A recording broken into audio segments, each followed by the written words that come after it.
time for the Super Mario Sunshine review for the Gamecube.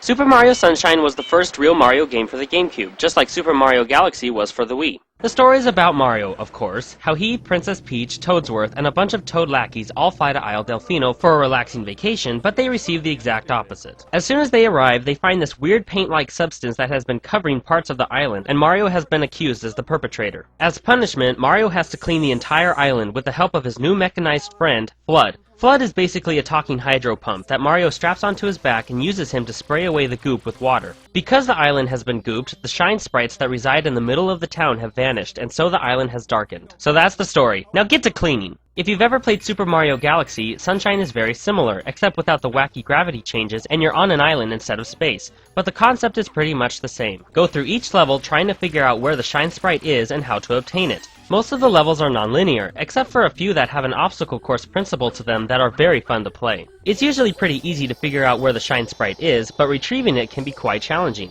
Along with just a regular squirt nozzle, Flood can also obtain 3 different nozzles, such as a hover nozzle, where Mario can hover in the air for a short time, a rocket nozzle, which will blast Mario high up into the air, and a turbo nozzle, which will allow Mario to sprint really fast on land and in the water. The graphics are fantastic. Just like almost every other Mario game, everything is beautiful and detailed. The controls are virtually perfect. Move with the analog stick, press A to jump and B to dive. Hold down the R button all the way to stay still while shooting water, or hold it down halfway to shoot water while moving. The music is amazing. Every song has that Mario quirkiness to it that you just can't help but love. There are 120 shine sprites in this game, just like Super Mario Galaxy, and it will take you a long time to achieve them all. Every time you gain 10 or so shine sprites, a new area of the island will open up to you. Each new area has 8 different levels, and each one will take you around 5 to 20 minutes to complete, depending on the level. The boss fights were all very fun, and most of them were challenging. The first few bosses are more of a test your skills type of fight, but none of them are a pushover. Along with each level gaining you a shine sprite, there are also blue coins scattered throughout the island, which you can exchange for a shine sprite when you obtain 10 of them. In this game, you can ride Yoshi. While riding Yoshi, you can now jump up super high and be able to use Yoshi to squirt juice instead of water.